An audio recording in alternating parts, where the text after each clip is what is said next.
Osiris.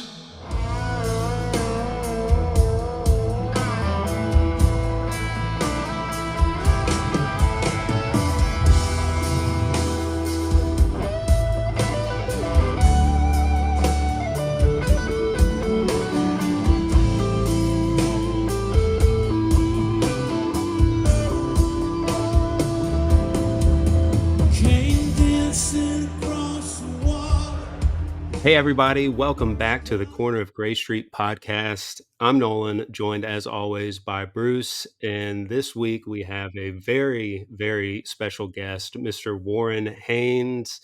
Warren, thank you so much for joining us. My pleasure. Warren, you know Incredible. him from his many D&B collaborations, also longtime member of the Allman Brothers Band. You were in the Dead, Government Mule, Warren Haynes Band. And you just had a new solo album come out, Million Voices Whisper. That was last week. Congratulations. Thank you. Yeah, I'm glad for it to finally come out. You know, it's whenever you make a record, it's like that waiting process that drives you nuts. But I'm really happy with the way it turned out, and uh, so far the response has been wonderful. I'm enjoying playing the new material live on stage, and it's a lot of fun. Oh man, yeah, it's wonderful. I mean, obviously, just to hear, your voice vocally and then voice on guitar in the studio again is a real treat. I know it had been a while since you put one out yourself. So, really, what was the inspiration for this one for it to come out now and to get back in the studio after it had been about a decade or so? Well, I've been writing so much the past 5 years or so. It started at the beginning of the COVID lockdown. I think most songwriters found themselves in a position of having more time on their hands than they had had in a long time, and I was no exception. I've written so much music in the past 5 years or so that we made two Government Mule records, and now I just finished this solo record. Usually, the indication for me that it's time to make a solo record is if I've written a batch of songs that don't seem like Government Mule songs, but feel like they have some sort of kinship, that they some common thread that uh, makes them want to work together. Then I take that as an indication that it's time to make a solo record. I've only made four solo records in over 30 years. Um, the last one, as you mentioned, 9 years ago. So it was exciting to get back into the studio with new material. And you got back in the studio with some longtime friends, Derek Trucks, on four songs. Um, you guys have such great interplay together. What was it like being in the studio with Derek? Well, it was the first time that we've collaborated to this extent since the Allman Brothers stopped playing in 2014. Mm-hmm. It was great. I mean, he and I have such a wonderful musical rapport. It's just very natural. And of course, we played together on stage several times since then, but allowing ourselves the time to write music together and spend a few days in the studio was really a wonderful luxury. And whenever we get together, it just kind of flows naturally. Derek's probably the guitar player that I've played with more than any other in my life. Wow, you can tell you guys have great chemistry together, and that's a good segue to talk about Soulshine. But before we get into Soulshine, you're an Asheville native, uh, Yes, as is as are you. yes, my dad's family. I was married in Asheville at a brewery, so it's near and dear to our heart. And I know it is for you, so I just wanted to check in and see how your family is doing, and you know what have the last few months been like for you? It's been just unbelievably challenging. All my family's still there. I have tons of close friends still there. Most relocated. Most of them are back in their homes now. Nobody lost their home in my immediate circle. My mom just got power about 2 weeks ago, Ugh, and they have water again, but you can't drink it. Um, mm, you know, the the best thing that happened at the beginning of that was that for a brief moment they had cell service, so I knew everybody was okay. And then right after that, they lost cell service for weeks, and so I couldn't check in with anybody. But my brother had assured me that they had checked on everyone and everybody was okay. So that was a little comforting. My brother's record store, which is in the River Arts district, which got wiped out completely. It's still standing, but partially underwater, and they're trying to bring it back as we speak.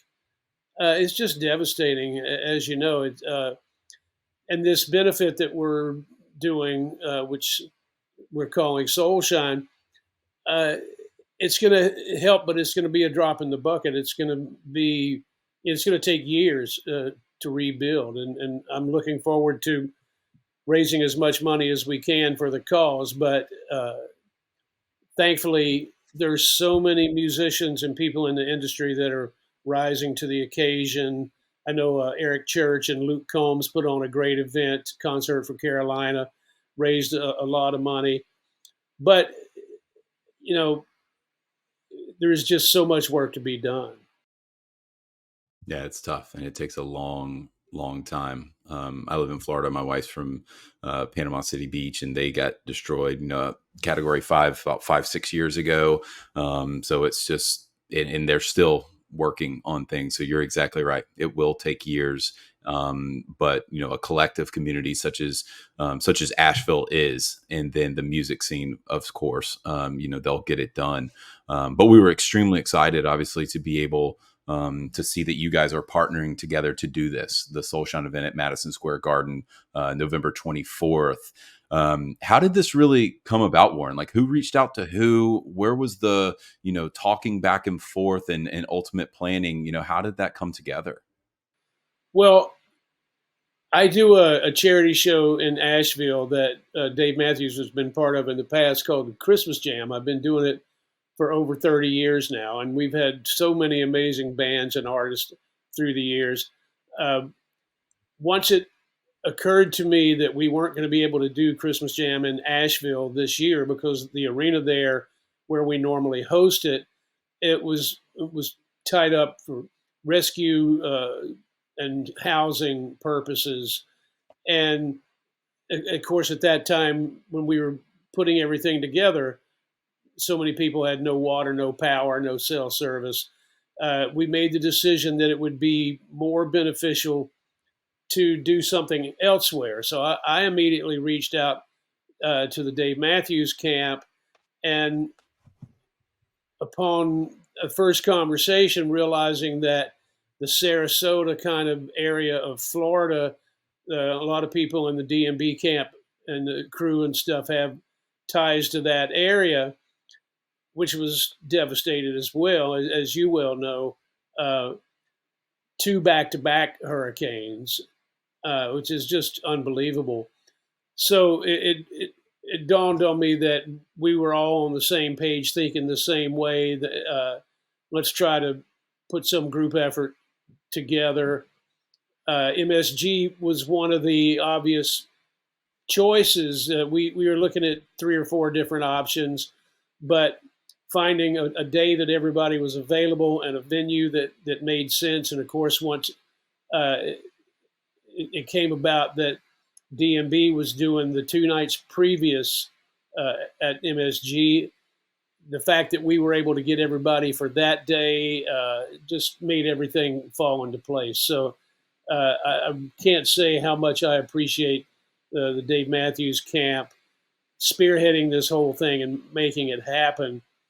And of course, once the logistics fell in place, then getting the musicians and the artists and bands together was easy because everybody's been so willing to help, and uh, it's going to be a fabulous night of music. yeah, I believe it. an incredible lineup that you guys have put together. I mean, between you and Dave are such likable guys and know so many people in the business. I mean, it's just an all-star lineup. I don't know, you look at it and it's hard to believe that many talented people are all gonna be in the same building at one night. Will we see a little Allman Brothers reunion with you and Derek Trucks on stage? Yeah, the last time we were on stage together, to to a large extent, was at Madison Square Garden for the Brothers concert, which was the 50th anniversary of the Allman Brothers, and it was the final show before COVID shut everything down, Oh, and we wow. didn't know that we were going to even be able to play the show that night. Up until showtime, we were afraid that we were going to get told we can't play, but we got the green light. We played the show, and the next day, New York shut down, and so it's bittersweet in that regard as well. But having Derek and I on stage for some songs on this upcoming show is going to be a wonderful experience. You know, you mentioned all the people. It's kind of like a reunion of sorts. Most of us have known each other 20, even 30 years. And so getting all these people together, there are a few exceptions, but almost everybody involved uh, are artists that we've kind of shared the stage many, many times and hung out many, many, many times. So, and that's kind of the beautiful part of it as well, is people coming together.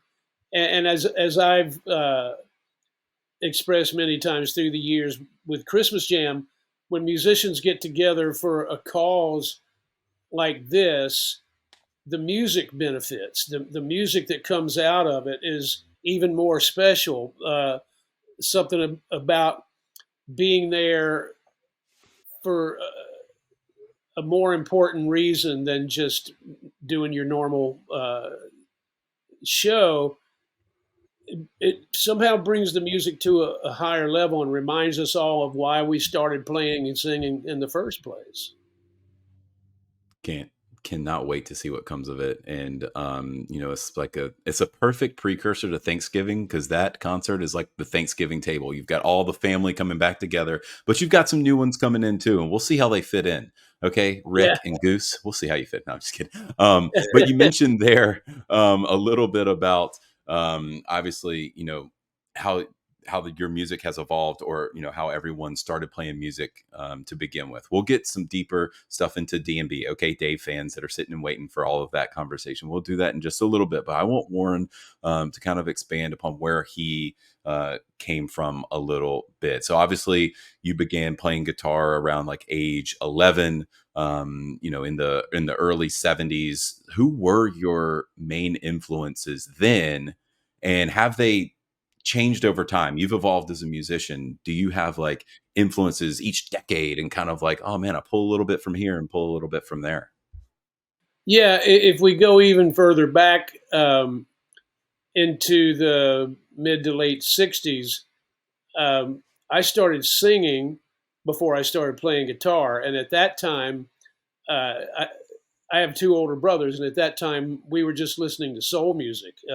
James Brown and Otis Redding and the Temptations and the Four Tops and Sam and Dave and Smokey Robinson and Diana Ross and the Supremes and Stevie Wonder. Uh, and I would sit in my room and try to sing like all my favorite soul singers, as a 7 or 8 year old kid. I didn't know that that's what I wanted to do with my life. I just knew that there was something about that music that made me feel different than anything else. And then one day, my oldest brother got a Sly and the Family Stone record, and wow, that was different. It had this edge about it that everything we had been listening to prior didn't really have. And of course, I was getting older. I was probably 9 at that point or something. And then next came Jimi Hendrix and Cream and Jeff Beck and uh, Johnny Winter and stuff like that. And so that coincided with a time when my oldest brother had an acoustic guitar. So I started playing his guitar. I think I played it more than he did. So my dad got me an electric guitar for my 12th birthday.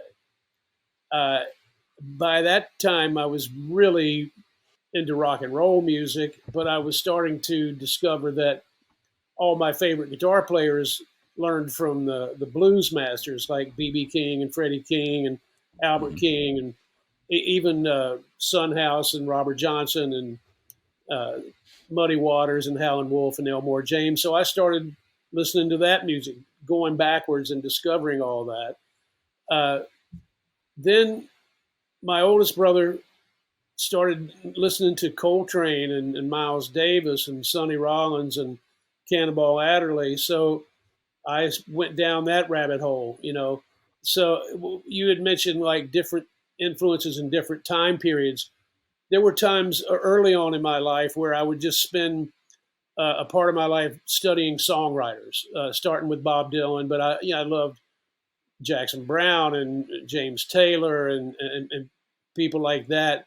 Uh, and I would go down that rabbit hole for a while, and then I would get in this jazz thing for a while and just study jazz guitar players or horn players.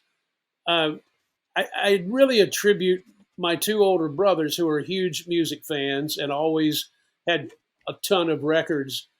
It was like growing up in a library. There was so many different types of music that I could listen to: folk music, reggae music, soul, jazz, rock, country, blues, everything. It was there, and I really took advantage of that, not knowing it was just something that came natural. But for me, it was really organic to just listen to something new all the time and try to learn from it. And I'm sure that's carried over to my philosophy. Well, we love your style of play. You can do it all, and your voice. You've got a great voice. So 1989, you joined the Allman Brothers Band, and then a few years later, 1993, you first guest with DMB. Um, how did your relationship with Dave and the band start? Uh, Rich Vink, who was one of the sound guys with Blues Traveler, was a good friend, and we were hanging out a lot during that time period. My wife Stephanie had just started doing A&R at Island Records, and so Rich was having a conversation with her about some new upcoming bands that she should consider signing, and he played us the first ever DMB demo that we had ever heard before we had ever seen the band live. And it was in the early days when there were keyboards were very prevalent.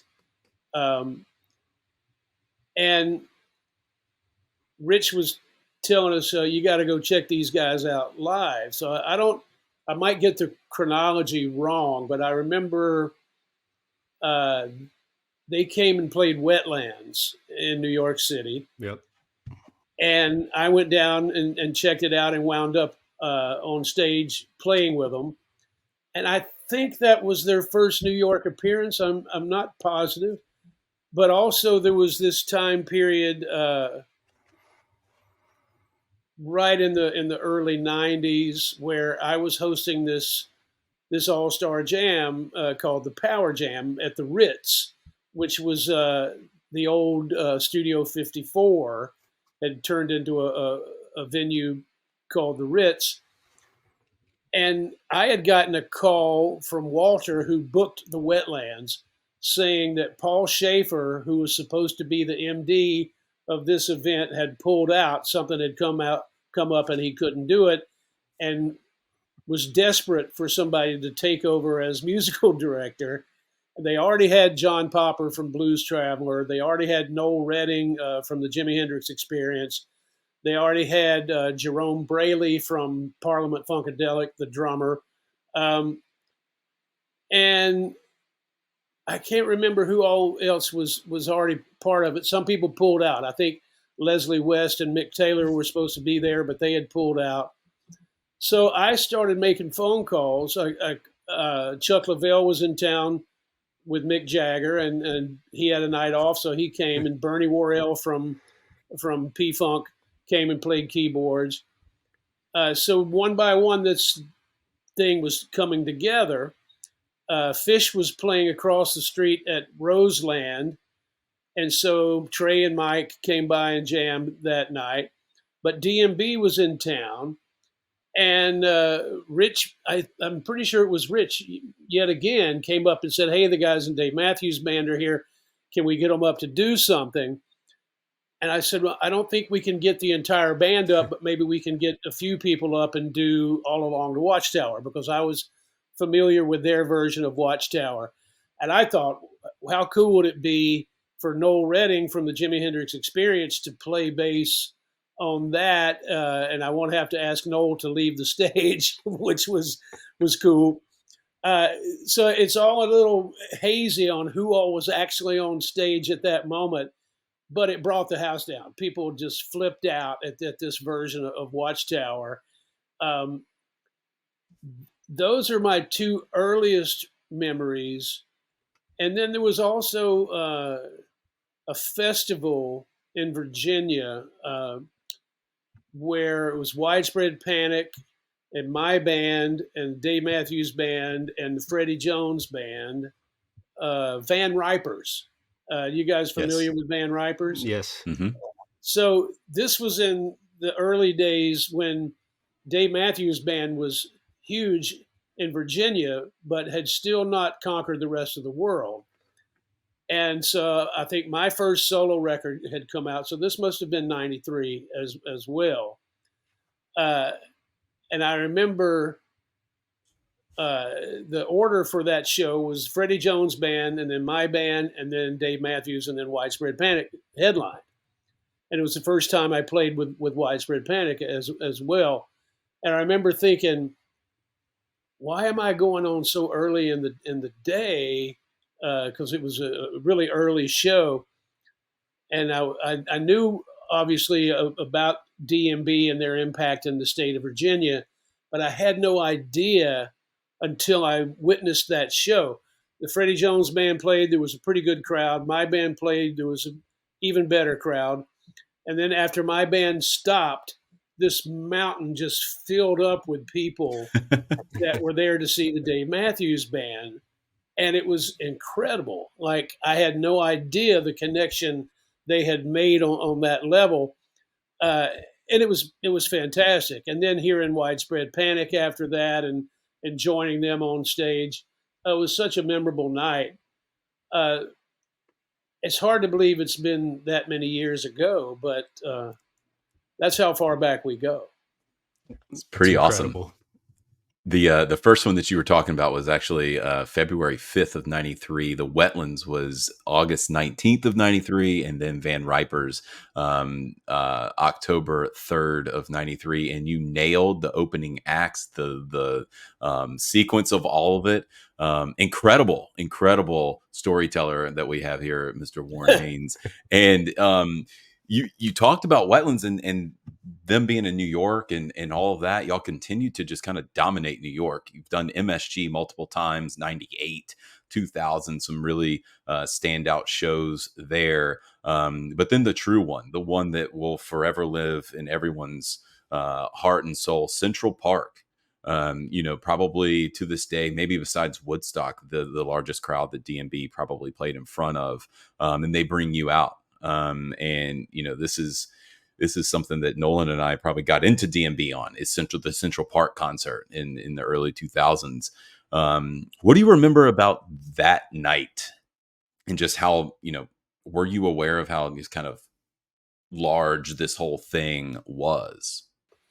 Well, I knew that it was going to be a huge event, a huge crowd. I was on the road, and I had gotten a call wanting to know if I was in town and could join them for the show. And I was like, no, but I have that day off, so I'll just come in to town for I'm not going to miss it. So I flew to New York. I was living in New York at the time.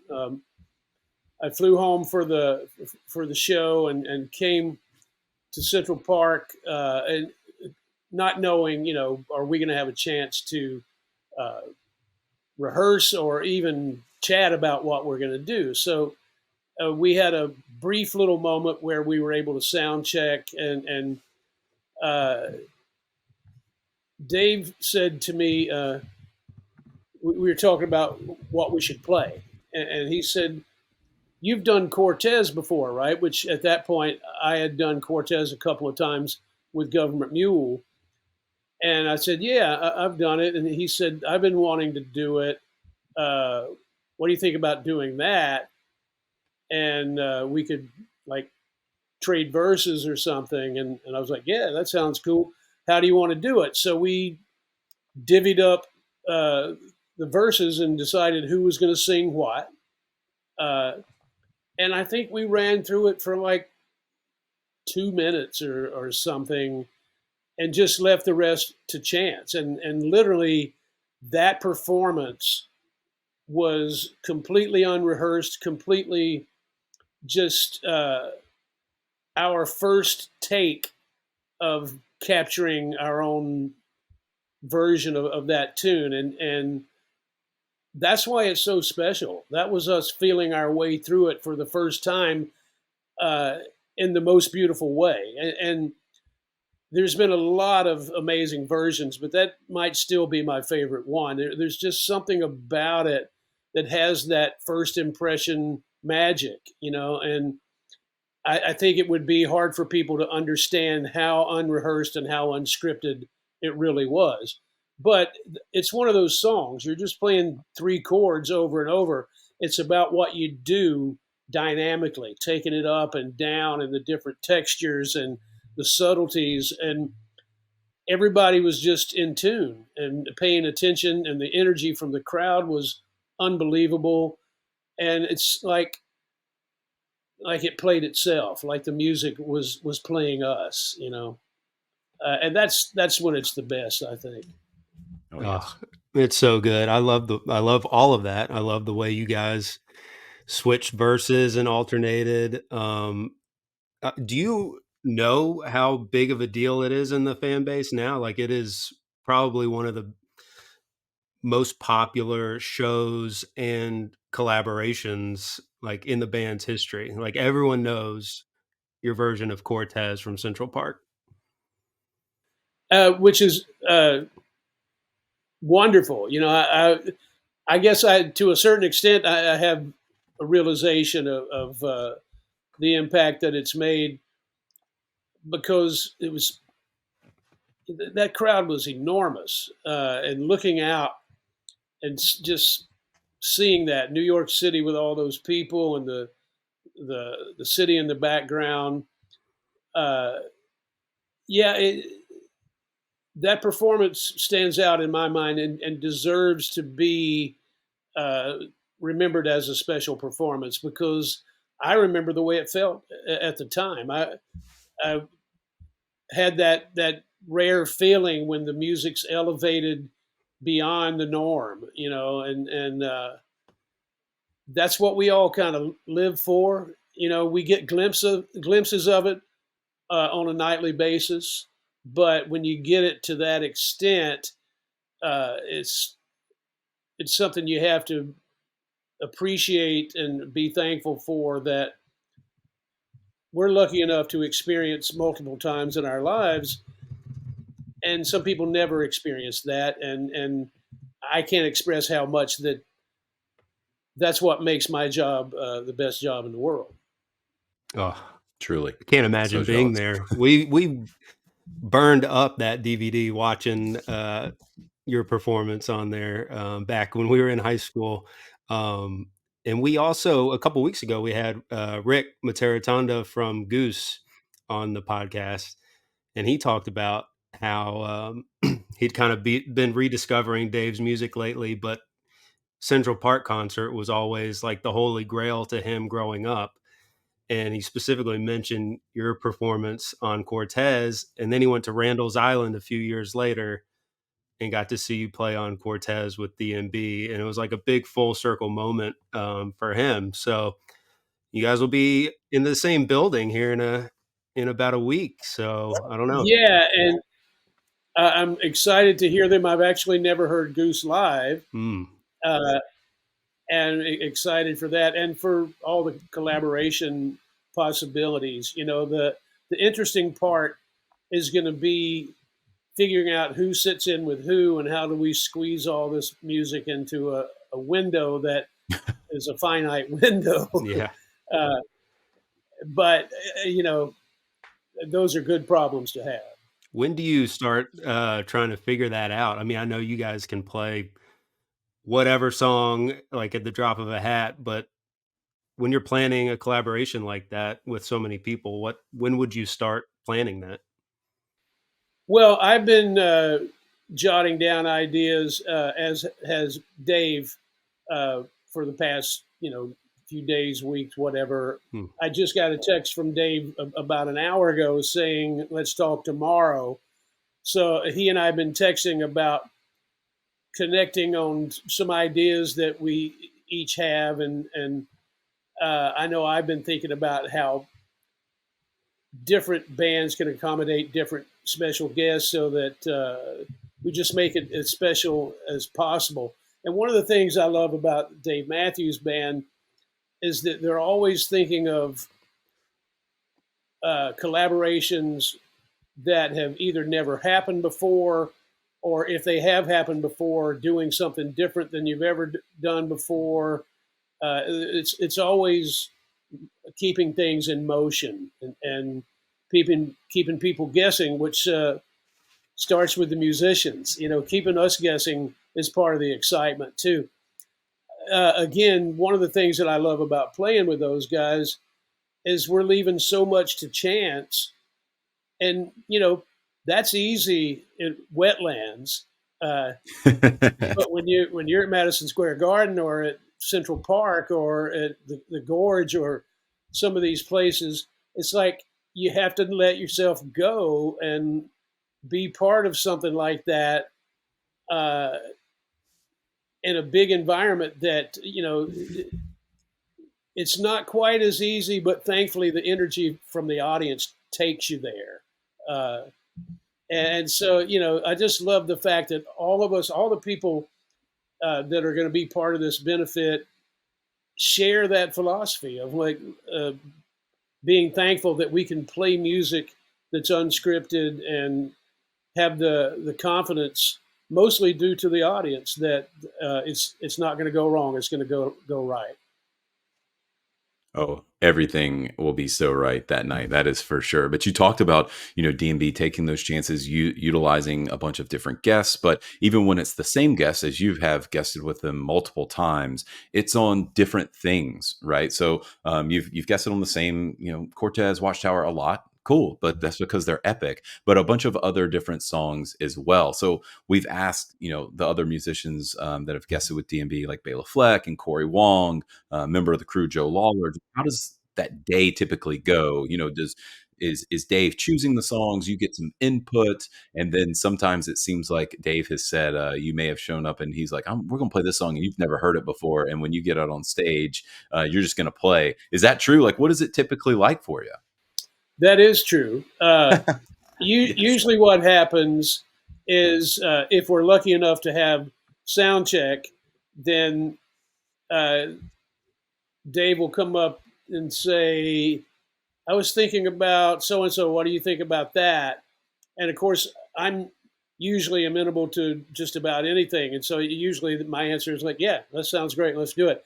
Um, there had been times when I think one of the nights I suggested Melissa, maybe at Jones Beach or PNC or wherever that happened, and he's like, "Oh yeah, let's definitely do that."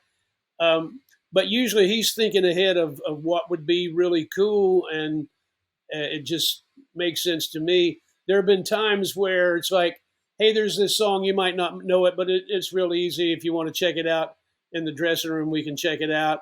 And then we'll have a little rehearsal space set up, where we just play really quietly in one of the dressing rooms, and run through the necessities, the stuff that might be a little tricky.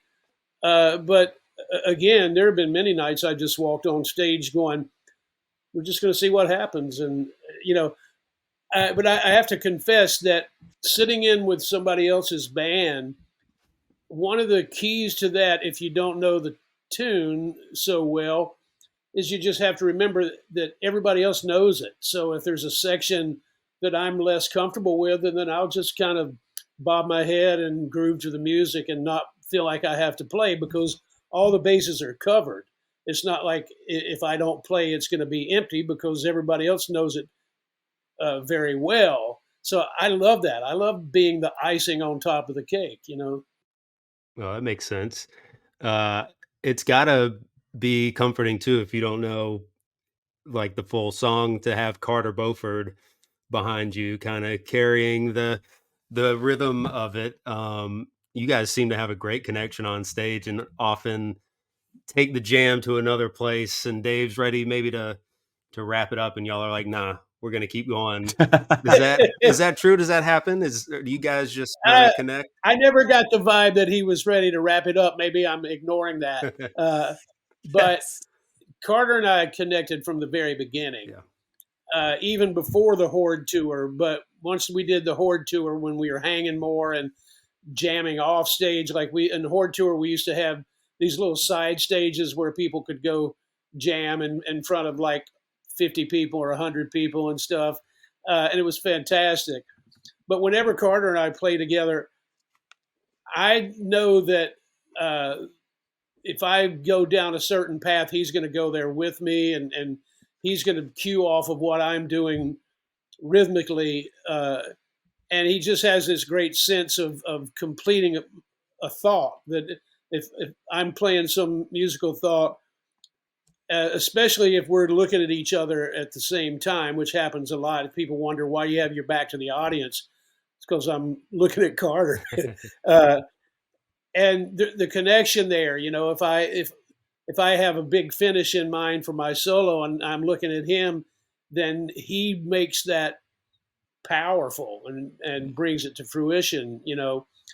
And again, it's just that unspoken thing about playing music with people that you trust that translates in a way that people don't have to understand what's behind it, but if they knew sometimes how much of it is unrehearsed, I think they would be a little surprised. And Carter's just a fantastic musician and uh, a pleasure to play with.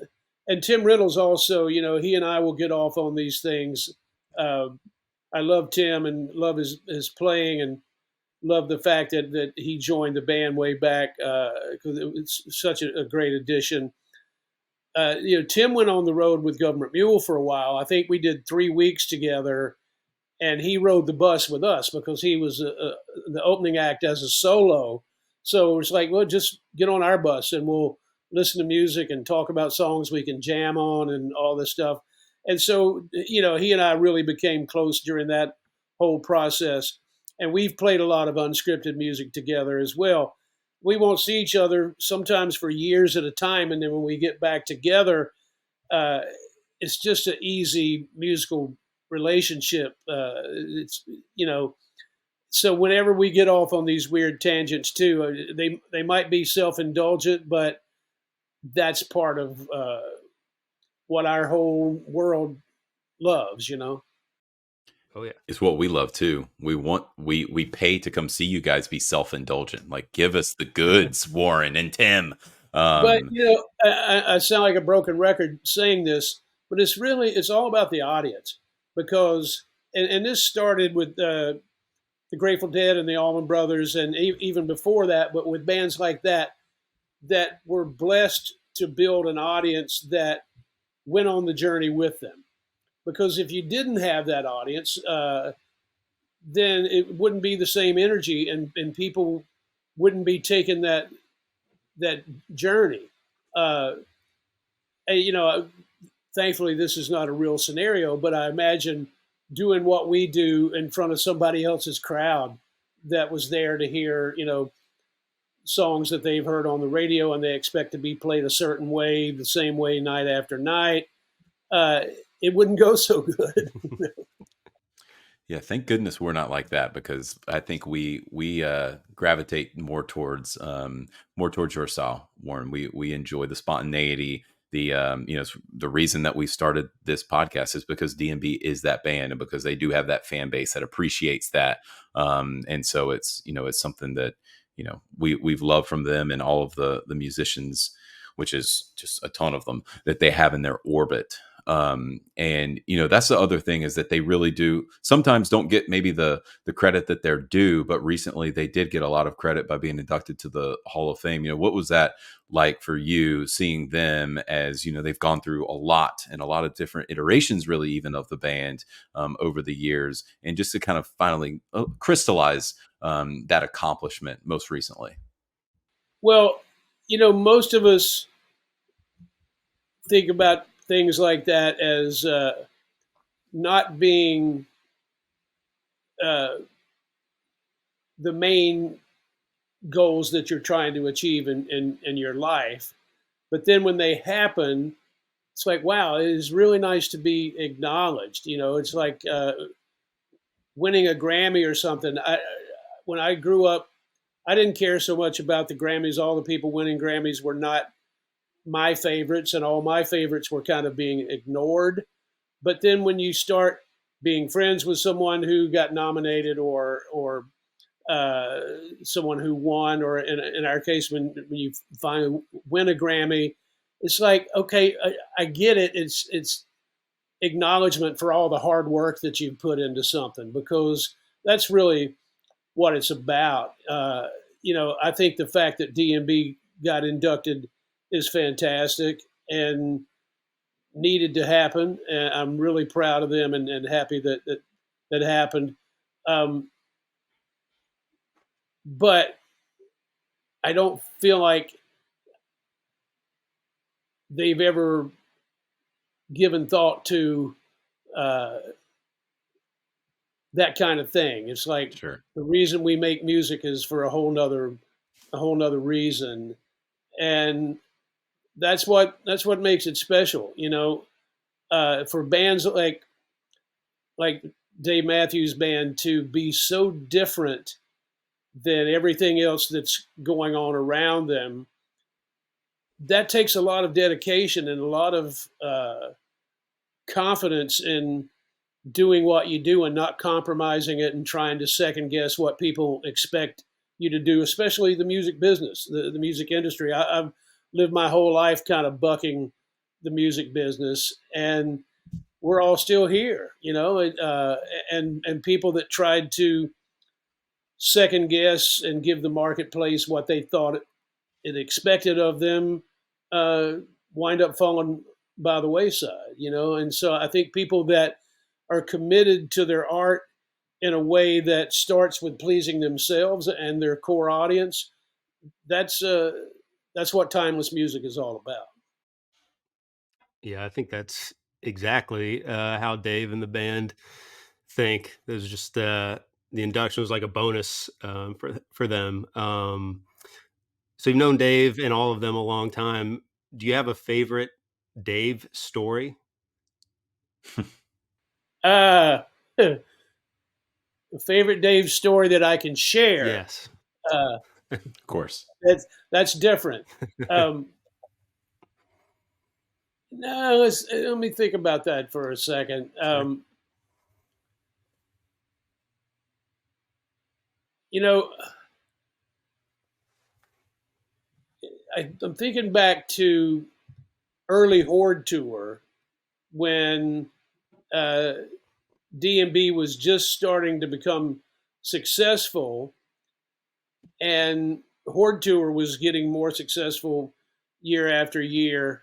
Um, there were so many cool jams that took place at that time. You think back to Horde being Blues Traveler, Fish, Aquarium Rescue Unit, Widespread Panic.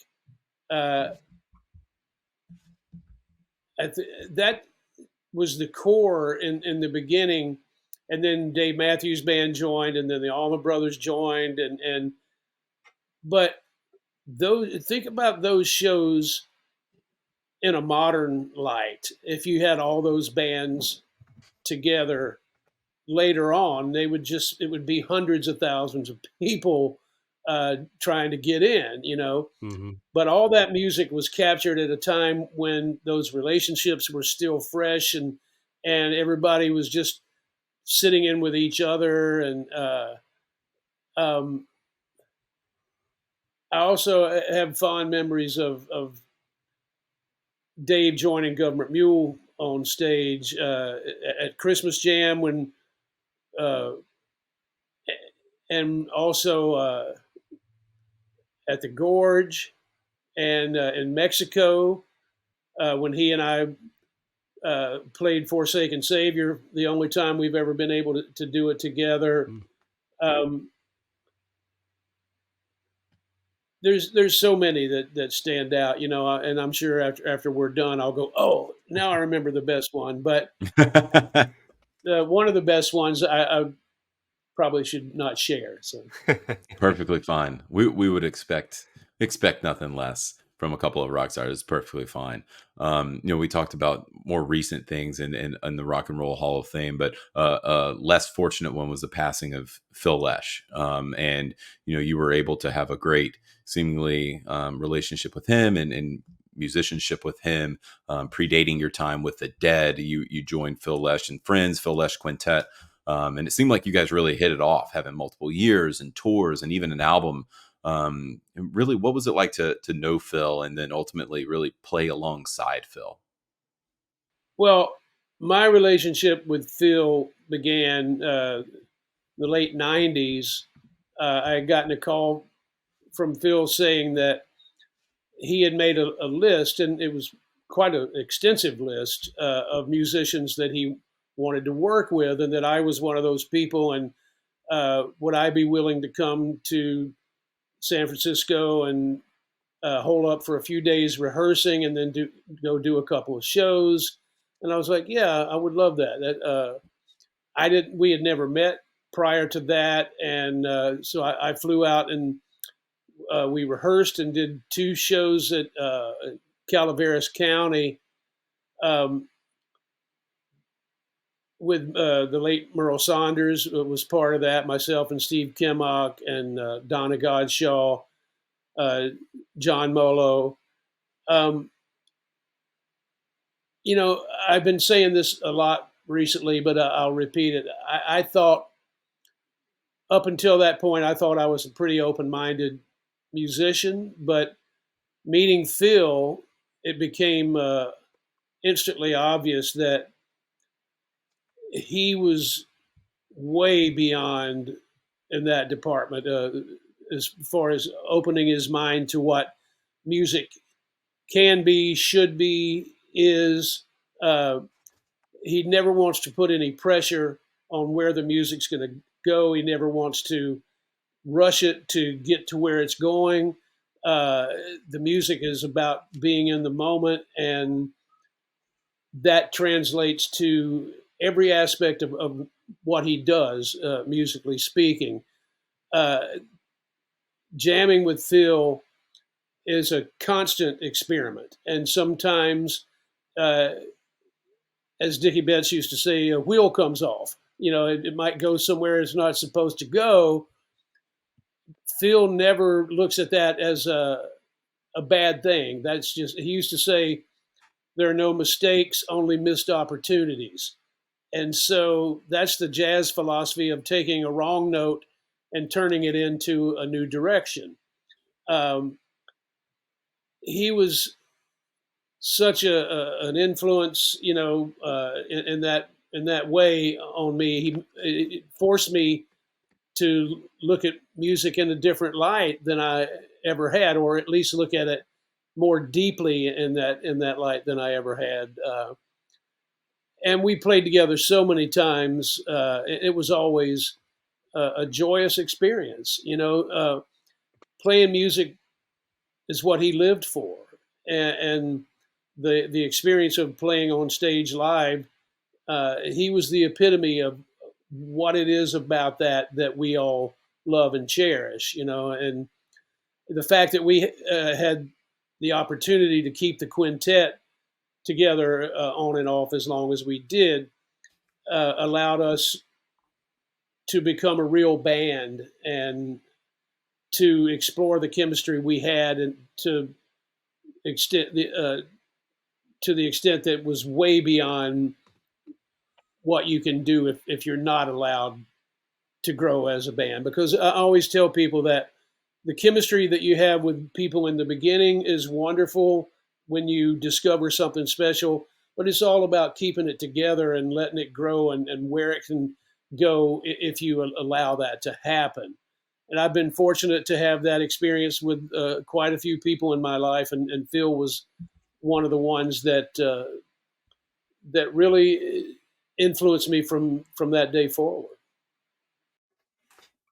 He will definitely be missed. And I was fortunate enough to see you guys play together in the Dead in spring 2009, Greensboro Coliseum, the tour Oh opener. wow, Yeah, that was the first show. it Yeah. was. Yeah, and it's I look back on that my first Dead show, first kind of experience in the Grateful Dead world, and I will never forget that. It was incredible. But I wanted to ask you, being tasked with kind of playing Jerry's parts, how are you able to stay true to your own sound while also kind of honoring his? I mean, that's got to be a tough assignment.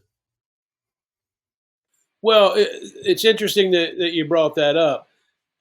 When I started playing with Phil, at that time, his mission was to reinterpret that catalog in a completely different way. The one thing that he stressed to everyone, and one of the few things that he imposed on people from a direction standpoint, was he didn't want anybody to play or sing like Jerry.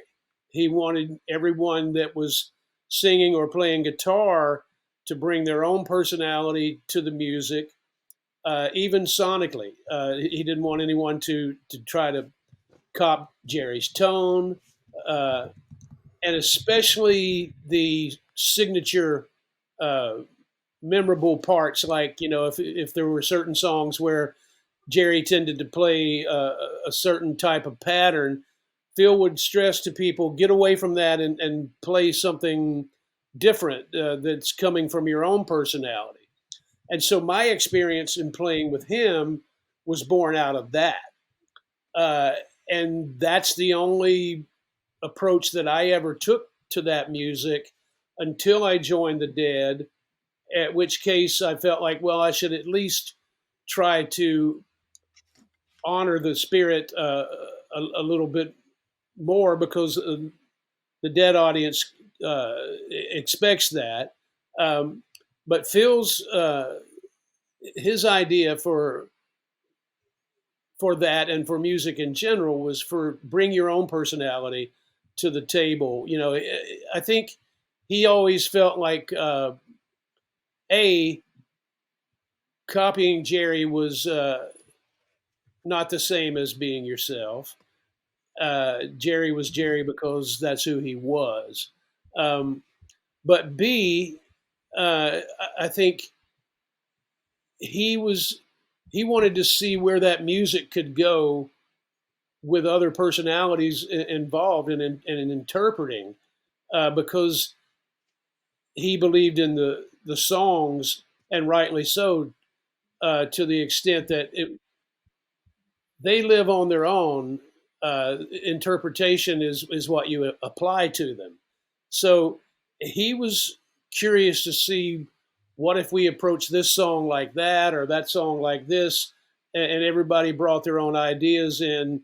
And I thought that was such a beautiful way of looking at the music because that music is the epitome of timeless music. You know, I always tell people that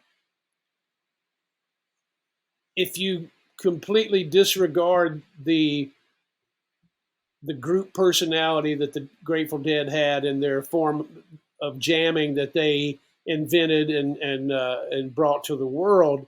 If you put that aside, the catalog of great songs still speaks for itself. And when it's said and done, it's really those songs that make that music timeless, and it's going to live into the future because of how great those songs are. And when you hear people interpret them in a completely different way, it just proves that point yet again.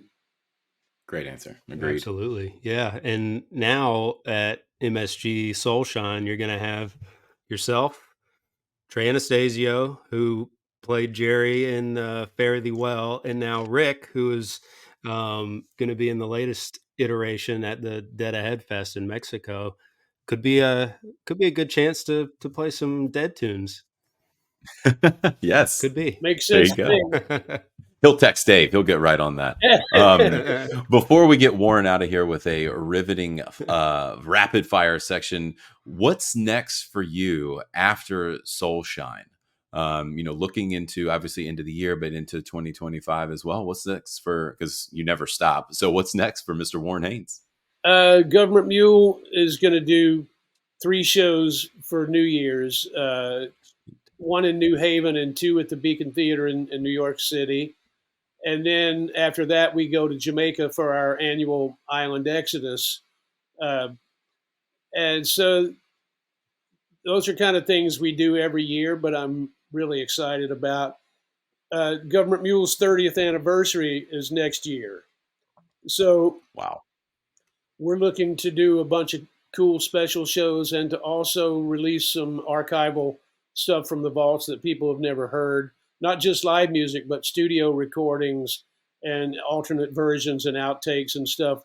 And I especially love some of the stuff that we recorded as the original trio with Alan Woody that was recorded for a lot during the first record, but some during the second and third records too, that I've been kind of scouring through and finding some really interesting stuff that I'm excited for people to hear. Then I'm going to continue promoting Million Voices Whisper next year with my band, and also doing some more shows with the symphony. I did a show in Asheville before COVID with the Asheville Symphony Orchestra, and the band was Oteil Burbridge on bass, John Medeski on keyboards, Greg Osby on saxophone, and Jeff Sipe on drums. With the symphony, we recorded 2 nights, and we mixed and mastered and is ready to go this 2 CD set that hopefully will be coming out next year. And so I'll do more shows with the symphony to promote that.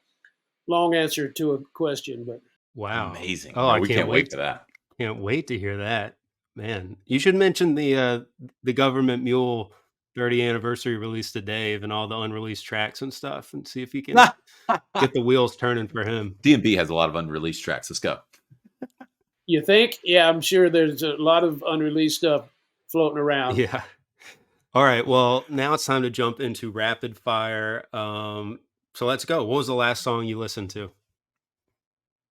The last song I listened to, Frank Zappa from Apostrophe, with my son, who's 13, who has now discovered Frank Zappa and listens to it every day.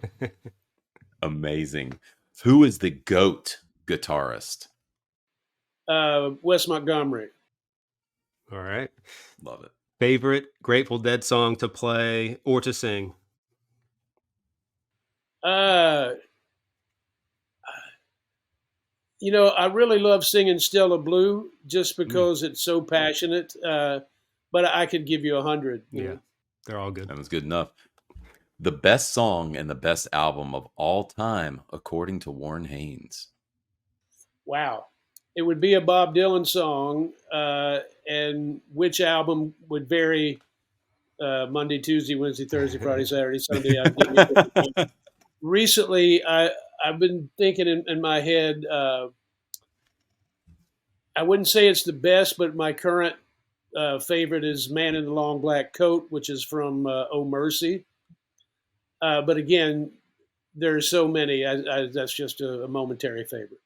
Very exciting. Can't wait to see the new Bob Dylan movie that's going to come out. Do you have a favorite DMB song, or favorite song that you've guested on with them? Well, guessing on Cortez is when we go back to the story I told earlier about Central Park, just the history and the Mhm. origin of that makes that my favorite one. But as far as a DMB song, it's weird to say. It might be Crush just from a song Mm, standpoint, and not so much me guesting on it, yeah. but just the song itself. Um, and that would change tomorrow as well. Every time I listen to their show, I'm like, oh, love this song. I love that song. But one of the beautiful things about bands not playing the same songs every night is you get to forget about some of them and then go back and go, oh wow, I hadn't thought about that one in a while. That's right. Uh, Yeah. That's right, We love and Crush too. that's Nolan's favorite song. So you Yeah. played right into his hands there. Crush is his favorite song. Is there a cover song that you haven't played with DMB before that you'd like to join with them on? good question. Uh, we've never done a Beatles song. Mm. Interpreting Ooh, a Beatles song might be ooh, interesting. that's up Uh, Dave's alley. I'd have to think about, you know, something obscure like even a Lennon solo record. Ooh, that'd be fun. It Um, would. what's your favorite venue to play at? I think it's still got to be Red Rocks. After all these years, I've probably played Red Rocks over 30 times and never had a bad show there. Mm. Uh, it's just a magical place, and I have a lot of favorite venues. But yeah, it's if I had to pick, I would say Red Rocks. We still got to go. We'll make it One day. eventually. Do you Absolutely, you got to have? go. Yeah, well, we will. Maybe we'll go to see you. Do you have a best show that you consider that you've ever played? That I've ever played. Um, well, it would be for different reasons, different aspects. Um, the Allman Brothers final concert from 2014 that just got released, uh, and partially because it's fresh on my mind because that just came out. You know, I don't think it's the best show we ever played, but it was one of the best, most emotional experiences. And it was the band in that moment 110% and giving everything we had. And I'm glad that it's coming out for people to hear. Um, Greg was already in poor health at that time, but he was rising to the occasion night after night, and especially that particular night. I think it's the longest show we ever played, uh, and we did 3 sets, and we went into it knowing that it was going to be the longest show we ever played, and I was just so proud of us that night. You know, I guess that would have to be my answer. If I had time to think about it, I could give you other ones. I'm excited to listen to Also, that. the Government Mule show that we captured for the Deepest End, which was also the longest show Government Mule ever played, with all the special guests and the bass players. That was a magical night as well, and I got to point to that one too. Well, looking forward Love to it. another magical night coming up at MSG. Have one more rapid fire question. Throwing it back to Asheville. What's your favorite thing to do in Asheville? Uh, my favorite thing to do in Asheville is hang out with all my old friends that are still there. There's a group of us that group chat all the time and still stay in touch and still consider ourselves to be as closer than we have ever been. and of course my family is there as well. So that's that's the most important thing to me. It's also amazing to see how much Asheville has changed and grown, mostly for the better in a really positive way. You know, the Asheville that we all know now is not the Asheville I grew up in. It's so much more of a little bohemian mecca now than it was when I was growing up. But it was always a beautiful place to live and a beautiful place to grow up, and fantastic people. There was always a lot of cool music there, but it was mostly underground. But now it's everywhere. A lot of good people in Asheville. That's right. Yeah. Nolan loves that. Yeah, we love that place, and we know you do too. And Warren, we can't thank you enough, obviously, for joining us, but for also teaming up with all the incredible musicians coming up for the Soulshine event. We personally can't make it, but we cannot wait to see what happens. Hopefully, get to hear it or stream it. Maybe that would be cool too. We would most certainly do that. Yeah. And so we are forever grateful that you guys are putting forth that effort, and whatever dollar amount that you guys raise, I mean, incredible. So thank you so much. Well, I'm honored to be part of it, and thankful to everybody for donating their time. It's going to be a fantastic night, and I'm really looking forward to it. Well, we Well, are we too, man. yeah. It's gonna be big time. So much great talent in the same room, in one of the best venues in the world, for a good cause. So, Warren, thank you so much for your time. We really appreciate it, and we'll see you next time on the corner of Gray Street.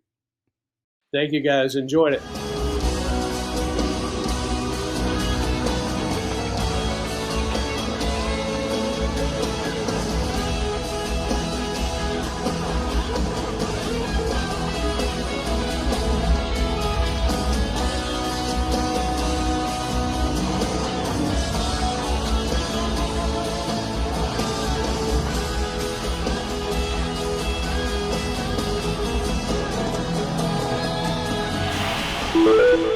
Osiris.